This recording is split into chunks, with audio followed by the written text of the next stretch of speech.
అందరికి ఈ రోజైతే ఇంకా మీషో నుంచి ఇంకొక ఎంబ్రాయిడరీ బ్లౌజ్ పీస్ తో వచ్చాను. నిజంగా చెప్పాలంటే మీషో నుంచి ఎందుకు ఇంత తక్కువ ప్రైస్ లో సేల్ చేస్తున్నారో నాకైతే అర్థం కావట్లేదు.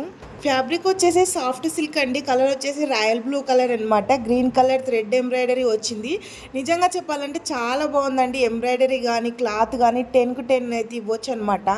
ఎంత బాగుందంటే ఇంత బాగా వస్తుందని అసలు ఎక్స్పెక్ట్ చేయలేదు. ఎవరైనా తీసుకోవాలంటే ఇంత తక్కువ ప్రైస్ ఉంది, అసలు క్లాత్ బాగుంటుందో బాగుండదని అసలు ఆలోచించకండి. అసలు మనం స్టిచ్చింగ్ చేయించుకున్న తర్వాత ఇది మనం బయట కుట్టించుకున్నామంటేనే నమ్ముతారండి. మీషో నుంచి 200-300కి తీసుకున్నామంటే ఎవరు నమ్మే ప్రసక్తి లేదన్నమాట. మీరు ఒకవేళ ఈ బ్లౌజ్ తీసుకోవాలనుకుంటే మాత్రం డిస్క్రిప్షన్లో లింక్ ఇస్తే మాత్రం అసలు ఓపెన్ కావట్లేదు. కమ్యూనిటీ పోస్ట్లో అయితే నేను స్క్రీన్ షాట్ తీసేసి అండ్ లింక్ అయితే అక్కడ ప్రొవైడ్ చేస్తానండి. ఎవరైనా కావాలనుకున్న వాళ్ళు అక్కడ లింక్ ఓపెన్ చేసేసి అండ్ తీసుకున్నారంటే ఈజీగా మీషోలోకి అయితే వెళ్ళిపోతారనమాట. అండ్ కమ్యూనిటీ పోస్ట్ అంటే ఎక్కడ తెలియట్లేదని చాలా మంది కామెంట్ చేస్తున్నారు. నా వీడియోస్ ప్రొఫైల్ ఓపెన్ చేస్తే పోస్ట్ అని ఉంటుంది, అందులో ఉంటుంది.